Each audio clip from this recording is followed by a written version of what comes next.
Okay, so good day PBA fans. We are back for another episode of License to Shoot podcast, and alam ko Tuesday ngayon, and nafi-feel pa rin namin yung hangover ng draft that happened 2 days ago, which for me super excited.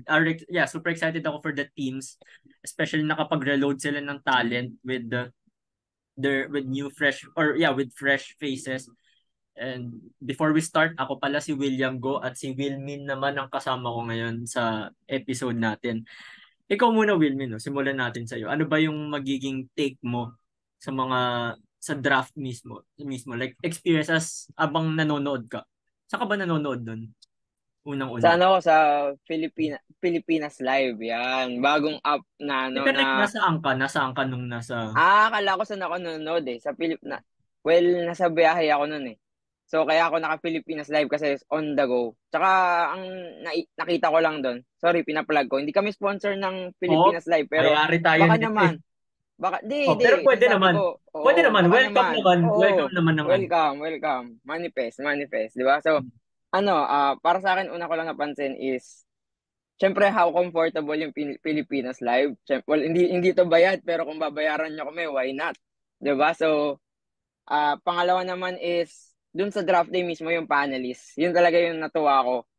Siyempre, not gonna lie, hindi naman lahat all the way napanood ko from start to the finish. After nung lakad ko, ni-replay ko pa naman yun. So, nung nag-replay ako, mas appreciate ko yung panel.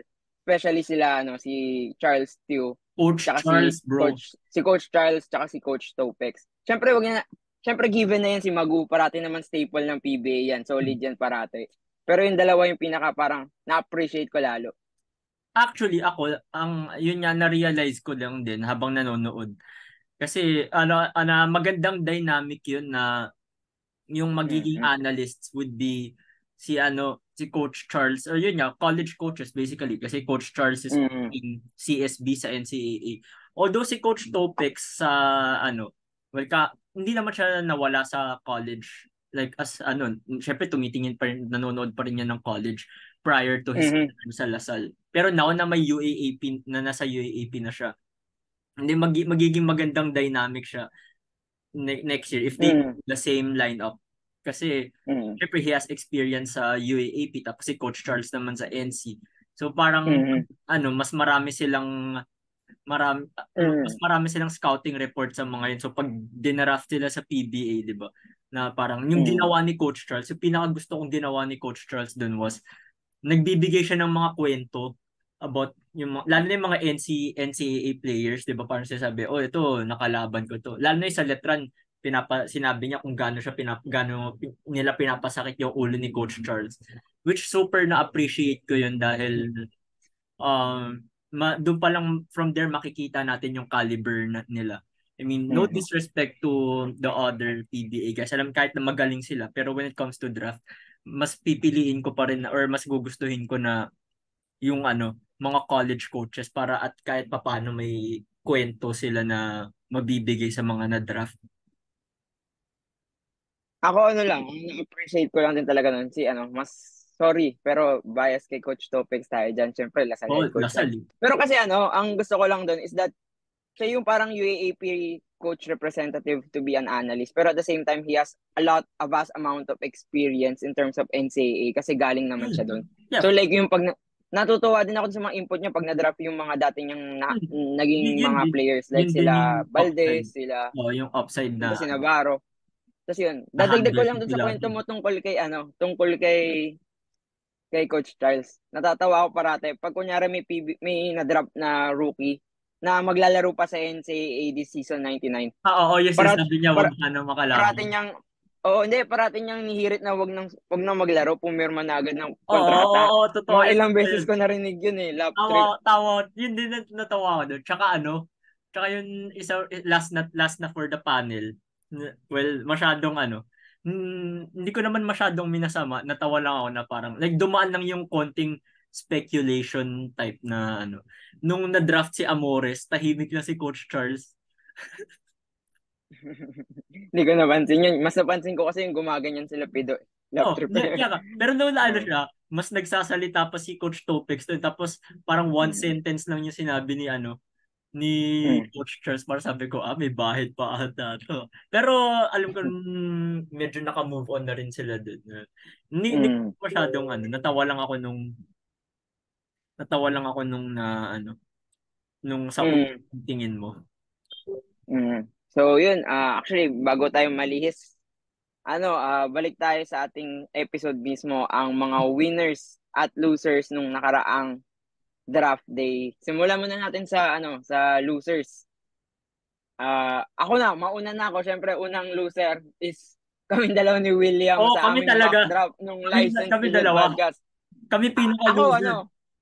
ako, 1 out of 12 first round ko. Ikaw, William. Wala, zero.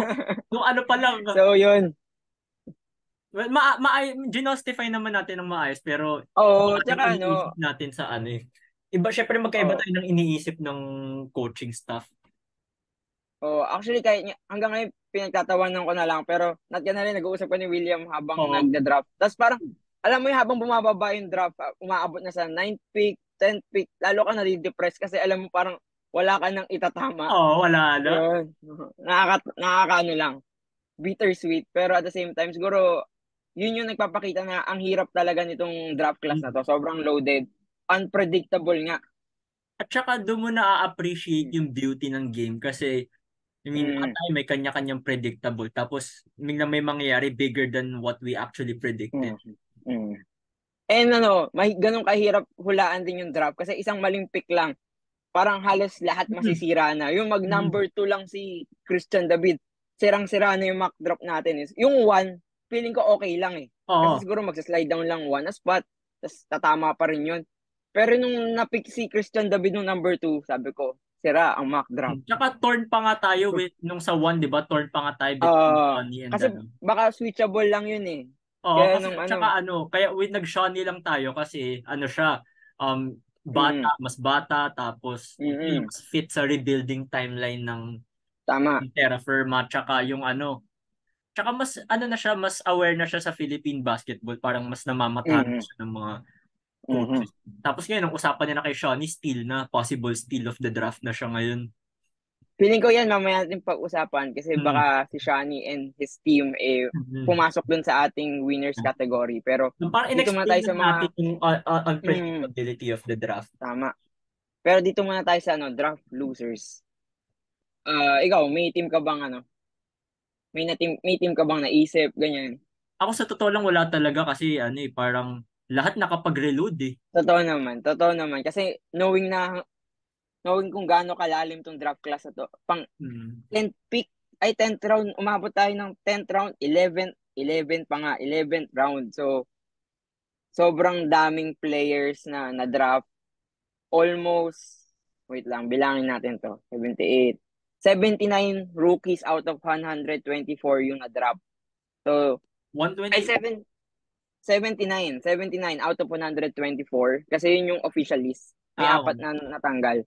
So, yun, 79 yung na-drop. So, ibig sabihin, ganun kadami yung possibilities, ganun kadami yung mga bagong talento na pwedeng umusbong sa PBA ngayong taon, 'di ba? So, kaya mahirap magsabi ng losers eh. Pero para sa akin, una kong loser is si Token Tex.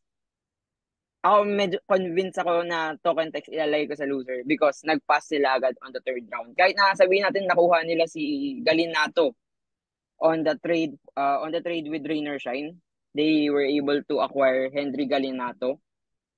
Pero injured big man next year pa maglalaro.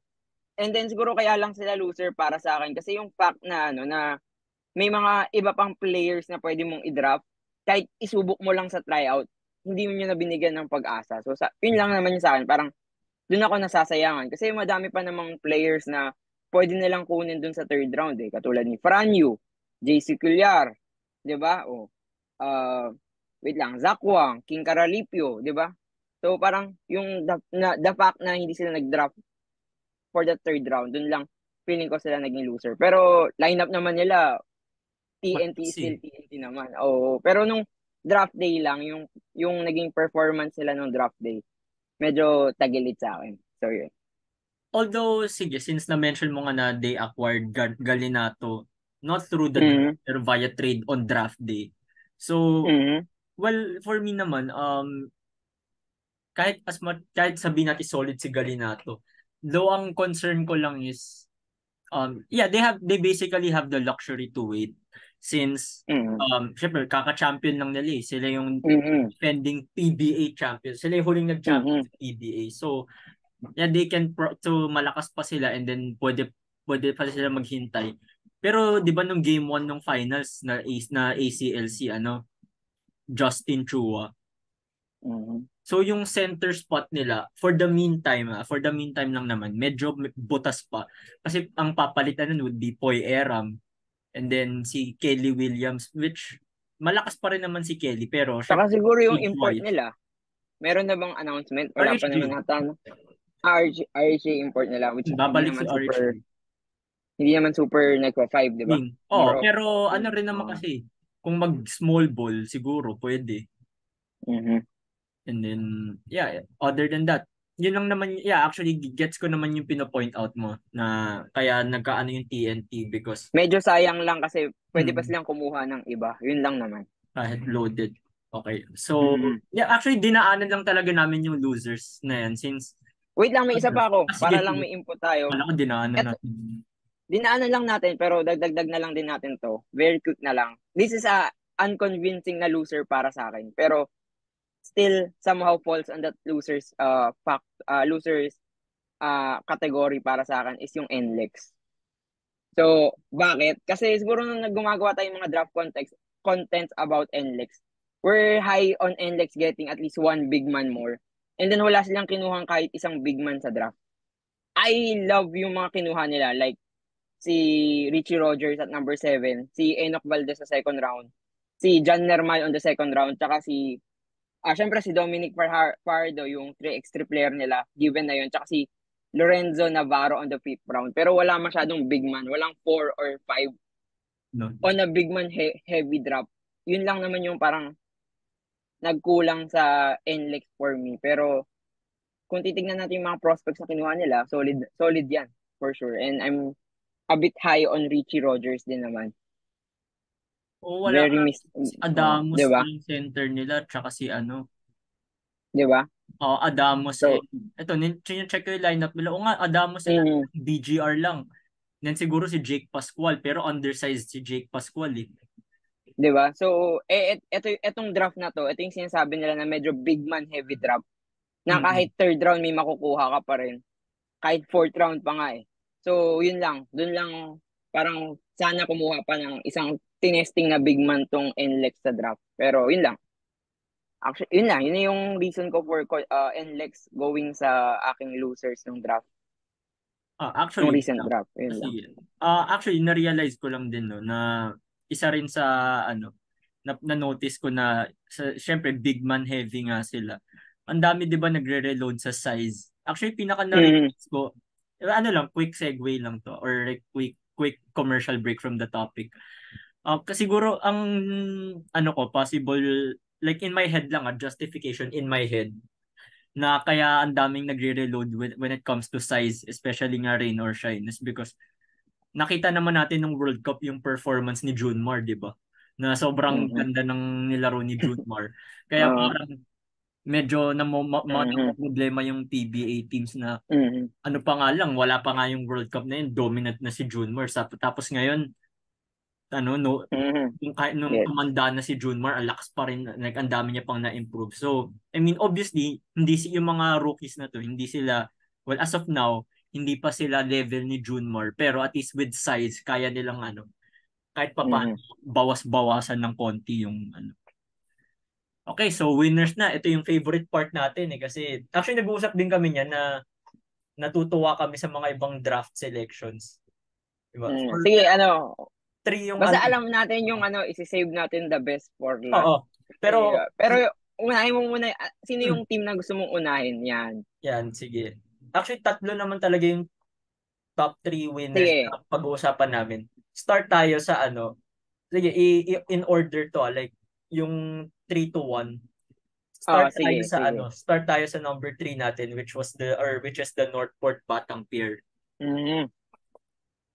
Oh, so Okay, so sa Northport, first round nila, may 2 picks sila. They went for Save Lucero and Cade Flores, both big man from the UAAP and NCAA respectively. And then their next pick, third round na Brent Paraiso, fourth round nila Fran Yu, nagulat tayo dun fifth round nila gumaganyan pa sila coach Bonitan tsaka si Pido, si Jana Mores. Tambay lang kayo, medyo madami drain up na Northport. So, si John Sobrebega at 6. 7 with Tio Flores. 8th round, si Junel Bauzon, who played for them in the PBA on tour. 9th is Jomari Lacaste Santos. Then 10th nila is Nico Paranada, which is probably pwedeng steal. And then 11th round is a former UST with Reggie Boy Basiba. So, sobrang damo. Pinik ng Northport, 11 draftees total. Yun. Parang makabuo na sila ng lineup gamit yung draftees. Northport Team B. Oh. Hindi, pero ito, ano yung glaring na nakita mo dun sa mga ginawa ng Northport at bakit sila yung naging winners for you? Well, before everything, no, alam naman natin na syempre limited lang yung roster spot sa PBA. And hindi naman lahat ng draftees na yan, with all honesty speaking, mabibigyan ng contract at least right away. Pero kaya for me winner ang Northport dun was because nag-reload talaga sila eh. Tapos sinuwerte pa sila na kahit ang dami nilang na-pass on no earlier rounds, sa fourth round nakuha pa nila si Franyu. Yung na-notice ko din dyan is kahit sige hindi naman lahat mabibigyan ng kontrata, at least kaya nilang palawakin yung options nila. Especially na wala pa si Robert Bolick, who's nung bago siya umalis for Japan, he was on pace to be the best point guard sa PBA. Although to some, siya na talagang number 1, di ba? So safe to say na nasa top point guard siya sa league. Top players in the league actually. So with that big loss na wala man lang silang kapalit kasi pumirma lang siya sa he was no longer under contract sa Northport, so pumirma siya sa Japan. So for ang na-notice ko dun was, it was hard to replace Robert Bolick.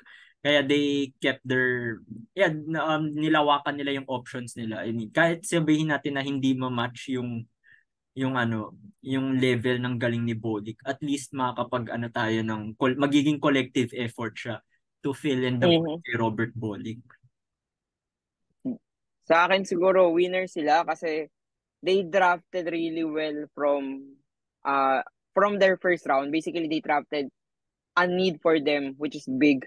So, kinuha nila si Lucero na we know namin injury pa yan. Pero nung healthy naman yan, sobrang ganda nung ginagawa niyan for UP. And the same time, si Cade Flores, someone na a lot of people then medyo surprised ako na marami nagro-root for. Cade Flores is the Rookie of the Year and the Defensive of the Year nung season 98 ng NCAA. So definitely someone na pwedeng mag-contribute right away for Coach Bonnie. Tapos nung third and fourth nila, nakuha pa nila yung Letran Boys na try and tested na for Coach Bonnie na si Paraiso at si Yu.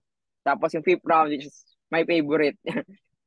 Yung gumaganyan. Ito talaga highlight sa akin ng draft. May pa siya, may expression pa eh. Di ba nung prior picks, iniiwan ni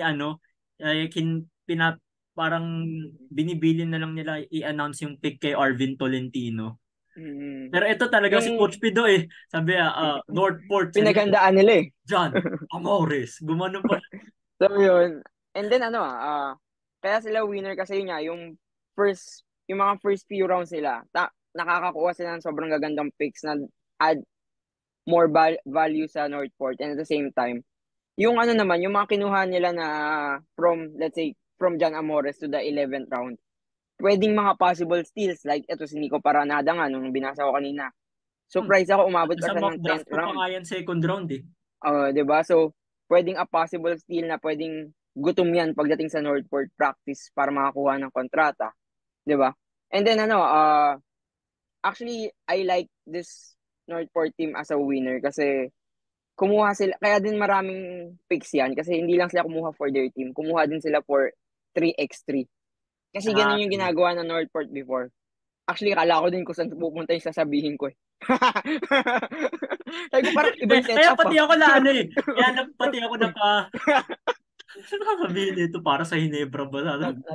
Natatakot. Parang natakot din ako dun sa sasabihin ko eh. Uy, Parang, wala akong sinabing ganun. Sabi ko 3x3. Kasi feeling ko wala. si John Amores, si Nico Paranada, if ever hindi sila makakuha, like, ng spot agad sa 5, sa 5v5, feeling ko sa 3x3, pwede sila magpakitang gilas agad doon.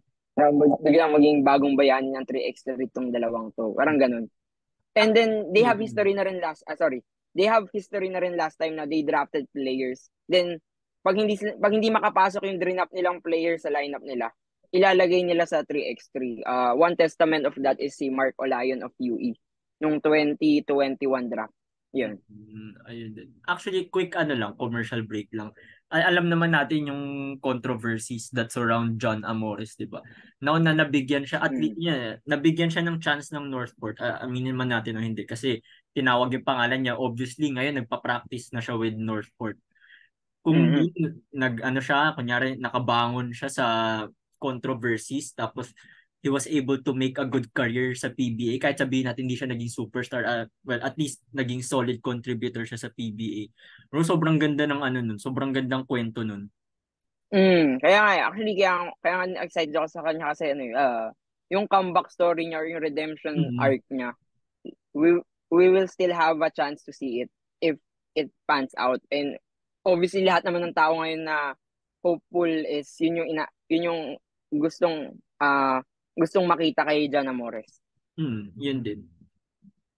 And sige, I think sa akin din. okay niya kay Northport eh. Okay na ako sa Northport, ikaw ba? Yeah, honestly, yung at least kahit sige si Franyo, pumalpak tayo sa mock draft natin kasi siya yung 5th pick nila. Pero at least masasabi natin na yeah, he landed on Coach Bonnie tsaka sila ni Brent. So I mean, which alam naman natin, alam nila kung paano gagamitin yung mga Letran boys. So parang kahit papaano patuloy lang ng patuloy yung development nila as a players. And yun nga, since may bond na rin sila with Coach Bonnie, di magiging mas siya, parang mas healthy work environment sa Northport na lahat sila willing to willing to ano ba yung tamang term for it? Work together sa team. Tapos wag yun nga, may winning pedigree din yung mga yun eh. Kahit so parang pwede nilang ma-incorporate yun sa Northport, who's definitely trying to make a mark na again na after, especially now na nawala si Robert Bolick. Ayun, actually yun yung statement natin sa unang winner third winner natin ng of the draft. Let's proceed to the second winner of the draft. The Converge Fiber Xers. Bro, sobrang unang-una swerte pa lang sila na Shawnee Winston fell on their laps eh. Diba? Sige, let's recap lang ng mga kinuha nila. So Converge drafted Shawnee Winston at number 9, BJ Andrade at number 10.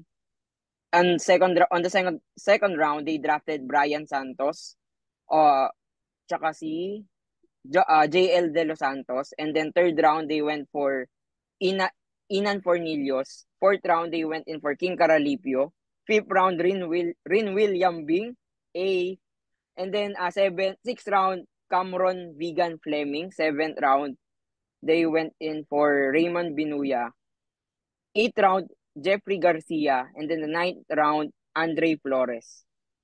Actually, may 10th round pa sila, Jonathan Del Rosario, and that's all. So, ang dami pala nilang picks. Di ko na nabilang yon, pero parang 12 picks ata yun na nabanggit ko. Dami. Anyway, ang daming kinuha ng Convert. Pero, oo nga, Team B din to. Team B. Legit na Team B, ang dami. Pero yun, going back to your statement about Shawnee Winston. Yan. Yeah. Si Shawnee, actually, ikaw ata, hindi, friend ko pala yung nagsabi nun na mukhang na perfect si Shawnee Winston doon kasi nawala si Mav Ahanmisi. Parang siya yung magiging, yung parang super scorer nila na that once Mhm. was Mav Ahanmisi. And now mas bata pa to si mas bata pa to si Shawnee. So parang mas ano pa siya, mas willing pa siya sa mga ratratan, the way na Converge is actually playing, yung ganun yung sistema nila, di ba? And Mhm. tapos ano pa, yung Shawnee can be the main guy, not necessarily a franchise player, pero siya yung pagka ano ba to, yung parang game winning shot, 'di ba? Bibigay mo sa kanya. Ang nagulat ako kay BJ Andrade. Actually, dito lang parang, for me, winner pa rin yung Converge, pero medyo naaalangan ako dun sa BJ Andrade pick dun sa 10th. Parang masyadong maaga. Pero who Kahit knows? siya nagulat, 'di ba? Kung Oo, nakita mo kahit yung siya facial nagulat. Kasi expression niya na second round, third round pa nga daw, parang feeling niya oh, yung mapipick sabi yung niya, sarili niya. napanood ko rin yung interview. Nung nakita mo yung parang paglakad ni BJ pa lang nun na, ako ba? Mhm. Ako ba? Ganyan, 'di ba? Tapos Mhm. hanggang nung interview, 'di ba, after mong after mong ma-select, pupunta ka sa pupunta ka kay Bea Escudero na Mhm. i-interview ka niya, quick interview. Tapos after nun yung parents mo naman or like parang Mhm. loved ones kasi sa kanya 'di ba mom niya tsaka si Lakay. Mhm. Pero So, feeling ko yun. ang rin possible justifications. I mean, obviously BJ is BJ. Alam naman natin kung gaano kagaling si BJ. Pero ano din siya parang when you look at Converge din, 'di ba? Tito niya assistant coach si Danny Ay. Tapos yung teammate niya, yung GM, 'di ba? Mhm. Si Jacob Launa. So, Parang hindi sinasabi namin familiarity. familiarity. Um, Kung alam mo naman na baka, ano yung nangyayari sa oh, basketball, part yung dami ko familiar. kasi nakikita referral card daw. Oo, may Repeller. mga ganun. I mean, okay, okay sige, Ayun, pero sabihin natin na 'di ba? Kahit sabihin natin na referral 'yan. Hindi naman nila ipupush yung ganyan kung walang mabibigay si BJ. mm, so yun, Saka natawa so, rin ako nung in-interview siya, ano, nung sabi, "Oy, makakatapat mo ng pinsan mong si Sean." 'Di ba? mm, Sabi niya parang, "Oo, kailangan ko na magpalaki ng katawan," ganyan. So, yung nagjo-joke pa siya pero sa sobrang niya, na sobrang nabigla, feeling ko sa sobrang nabigla niya pa na kahit yung sa joke hindi na lang siya natawa. so yun. BJ Ano Andre. lang, actually yung Converge, all in all, sobrang nakakabaliw yung ginawa nila sa draft. Kasi parang, yung may mga solid picks sila, pero at the same time, din, parang, napapaisip ka, maaga ba masyado?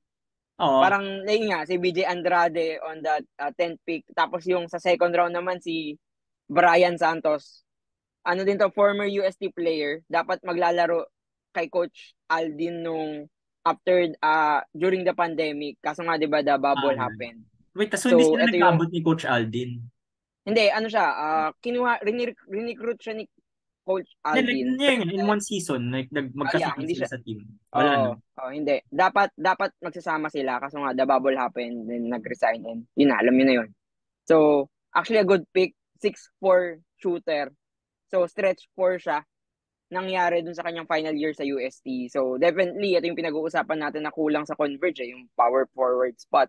So, completely a big fill-in for Brian Santos doon. Syempre, big shoes to fill. Pero let's see kung kaya naman niya. And then, second round, JL De Los Santos. Baka hindi, kilala mo hindi? Familiar hindi? Hindi. JRU point guard. Actually, masyado din mataas sa akin to. Parang natataasan din ako dito. Pero yung sabi ni Coach Charles about this one na kaya daw mataas yung pick na to kay JL De Los Santos, it is because sobrang ganda daw nung pinakita niya dun sa ano yung tawag dun? Open call out ba yun? Try out? Ah, Yung ganun. oo. Private tryout, parang ganun. Natuwa yung mga GM kay JL De Los Santos. So, let's see kung matutuwa ba din tayo as fans kay JL De Los Santos. Pero ako so far happy for this player kasi kakampi din ni Amores to sa JRU eh. Kaya kilala ko din. So yun. And then sobrang gaganda din yung mga kinuha nila from third to the 10th round. Di ko na iisa-isahin kasi madami yan. Pero what stands out sa akin is si Rin William Bing. Yan yung ano ko, tawag doon. Kaya panalo din sa akin tong Converge eh. Ito yung Renz Abando 0.5 ko eh. Ba't nga So ba yan, si Rin. 0.5? Mataas tumalon? Ka- Kasi shooter, tas mataas tumalon. Pero, di ba, kasi 4 months rin sa bando siya para sa akin eh. Pero ang pangit kasi nung ganun, 4 months. So, 0.5 na lang. Kasi hindi siya 2.0 eh. So, 0.5 na lang. Parang ganun. So, yun. Ren sa bando, 0.5. So, yun. Kasi hindi pa siya upgrade. Hindi pa siya upgrade eh. Kasi medyo raw pa nga siya eh. Sabi pa nga ni Coach Charles ba or si Coach Topex, medyo raw pa yung talent niya. Hmm. Pero may potential yan. So, yun. Yeah, actually, yeah. So, yeah, sa Converge din. Ikaw, may sasabihin ka ba sa Converge? Actually, ano lang, pasensya na. Hindi ako nakapag-speech kay Shani Winston na madaming nagsabi sa atin na Binibida number daw one daw natin. natin. Bumaba pa. Pero okay lang yun. Kasi ako for me, Kanya-kanyang ano yan. hindi, ako ano lang. Dahil number 9 na si Shani, still, nandun na ako, naka-opt-in still siya. Yes, I think, feeling ko medyo mas naging less optimistic ako kay Shani kasi baka may something or may red flag na reason kung bakit siya bumaba sa number 9. Pero Shani is still Shani, a mid-range scorer sa UAAP with great finishing abilities. So, yun nga, yung sinabi mo, pwedeng pumalit kay Mab Ahamisi. Pwedeng instant replacement. So, let's see kung anong papakita ni Shani Winston for Converge. Ano din, given nung first two conferences ni Coach Alden sa Converge, di ba, kasi di ba all Filipino kay Coach Jeff pa yun eh. Tapos after Mm. Coach Alden na. So parang nakikita natin na they really meant business eh. So parang, di ba, na pagpasok pa lang ni Coach Alden, ang dami agad na trades na nangyari. So Mm. parang safe to say na they want to compete right away and sobrang perfect na mapupunta sa kanila si Shawnee Winston this early. Mm. Buti na lang buti na lang nung sa siguro mga nung Thursday ata yun before the draft. 2 or 3 days before the draft na nakasalubong ko sa nakakwentuhan ko pa ng slide si Shawnee Winston sa Uniqlo sa Glorieta 5. Nakasalubong ko lang siya Dapat, bigla. So parang, buti lang, muntik ako nung sinabi sa kanya, oh, you're getting the number 1 pick this year. Bro, buti hindi ko sinabi kasi baka mamaya, ano, hindi naman. yeah. Pero Okay lang nakakatawa yan. si At least more Sonny. chip on his shoulder. Tsaka mas Oo. gutom. Kaya, Although, yeah, may yan. nakakatakot. Although kung tingin ni Shawnee na siya yung number 1, ganyan. Tapos, biglang nag-slide down siya sa 9. Bro, may gigil yan. Mhm. Kaya nga, kaya number 2 natin ang Converge. Aside from their nice picks that fill in their needs on the other uh, rounds na kung saan sila nag-select. Yung makuha nila si Shani Winston at number 9, 'di ba? Big win agad 'yun. Super big win agad 'yun. So with that being said, may sasabihin ka pa? Final thoughts about Converge or we'll go to the number 1 Number 1 winner winner of na the tayo draft? kasi ito yung nakaka-excite for us. Oh, sige. Number 1, ikaw na sabi. Well, I believe they are, after Hinebra, alam na natin Hinebra ang number 1 dito sa category na to. Pero feel ko sila, as of now, sila yung number 2 na beloved team sa PBA, Mhm. which is Mhm. the Rain or Shine Elasto Painters. Sobrang ganda talaga ng ginawa nila. I mean, even prior to trading Galinato, kasi nakapag-reload Mhm. with size si Mhm. Actually, Jeff ano to eh. Datu. Itong Rainer Shine, they deserve another tier dito sa draft na to nung recent. Sobrang walang tapon. Sobrang Sila ganda yung nung top drinap one nila. draft pick. As in guys, Oo. sa sobrang bilib na itong kaibigan ko dito.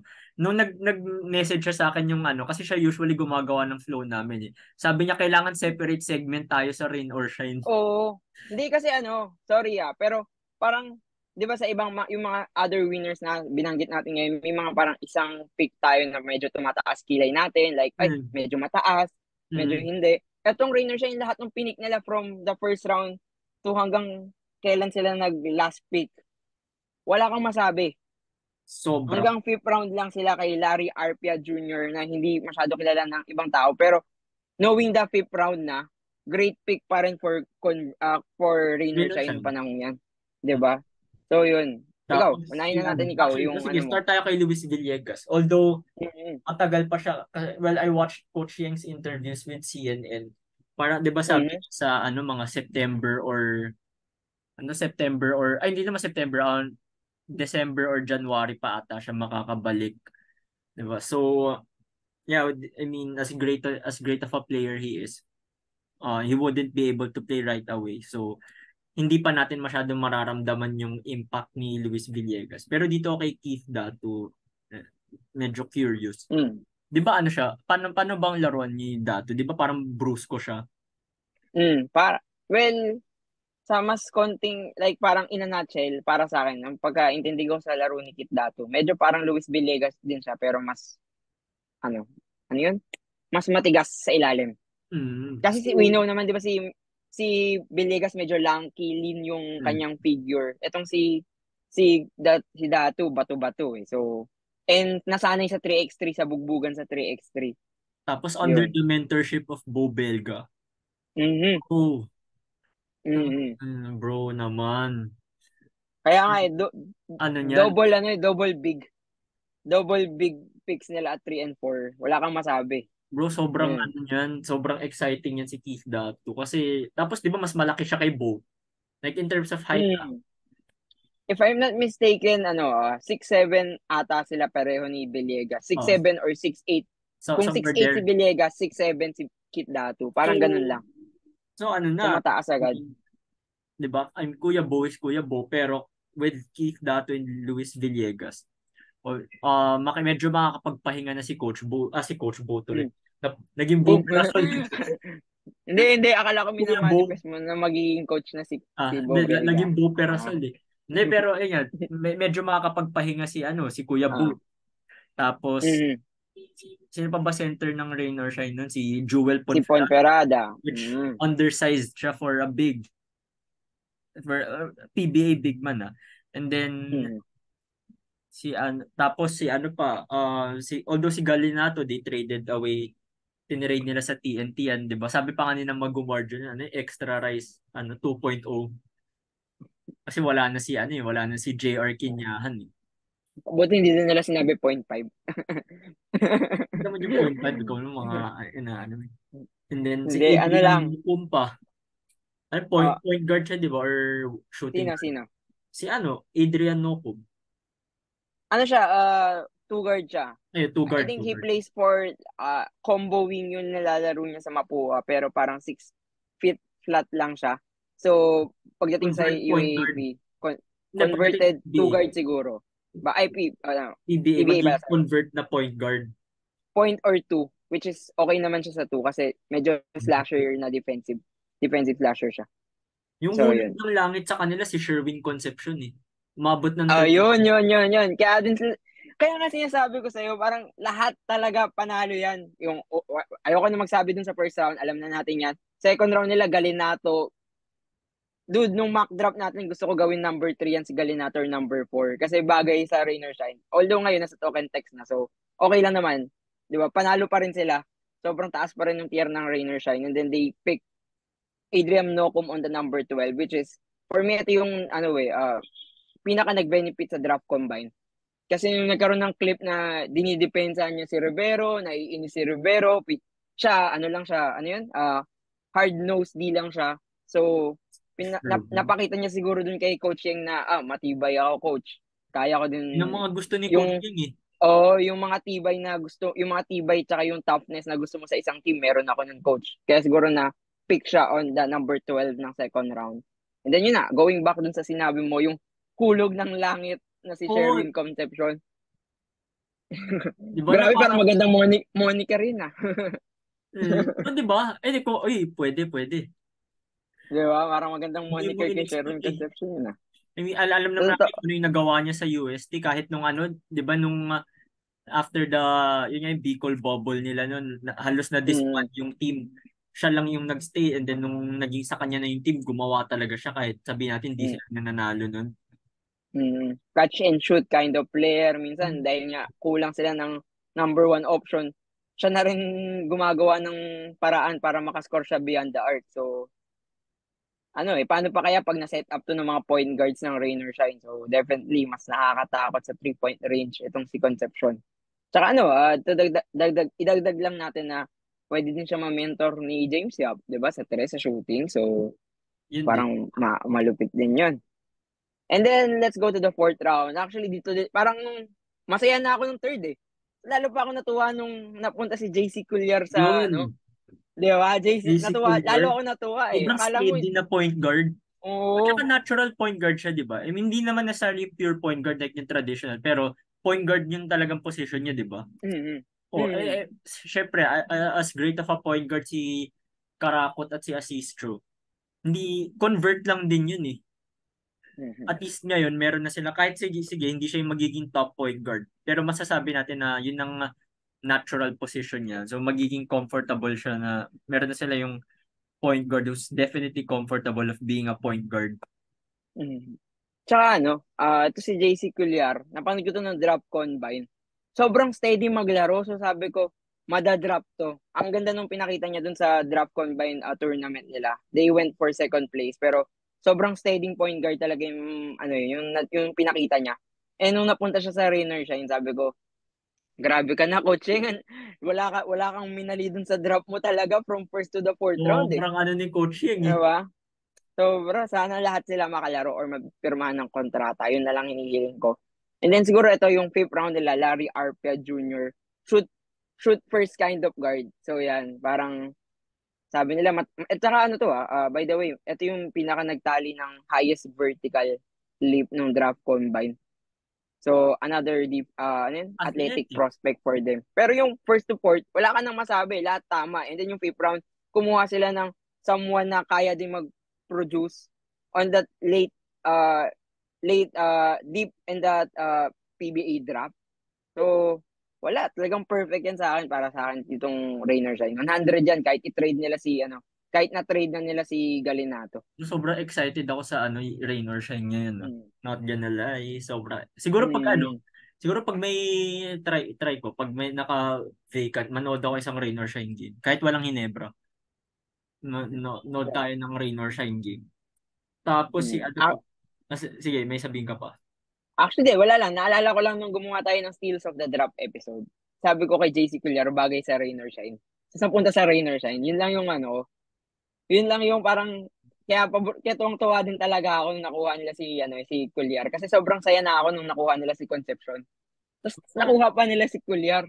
Grabe yung Rain or Shine, parang diba? Sobrang destined tong draft na to kay Coaching eh. Oh, let's see. Let's see Pero and mo saan ako natawa? Alam mo saan ako natawa? Yung interview ni Coach Yeng. Sige, daanan natin. Pwede naman eh. Daanan natin. Natin. Sige, kwento mo yan. Di ba na parang alam mo yun si Coaching halatang walang paki. Halatang wala siyang paki sa mga sinasabi. Sobrang prangka niya. Parang sabi niya, kung titignan mo yung draft na to, mababa. Walang it took mga sa late second round or sa third round pa bago umabot sa TNT, sa Hinebra, sa San Miguel. Pero in a few years, yung mga draftees na to, mga top picks, sa kanila din mapupunta eh. Bro, natawa talaga ako nung nabasa ko. Hindi naman ako masyadong, alam naman natin nangyayari, pero hindi ko masyadong binibig deal yung mga farm team na sinasabi ng mga tao.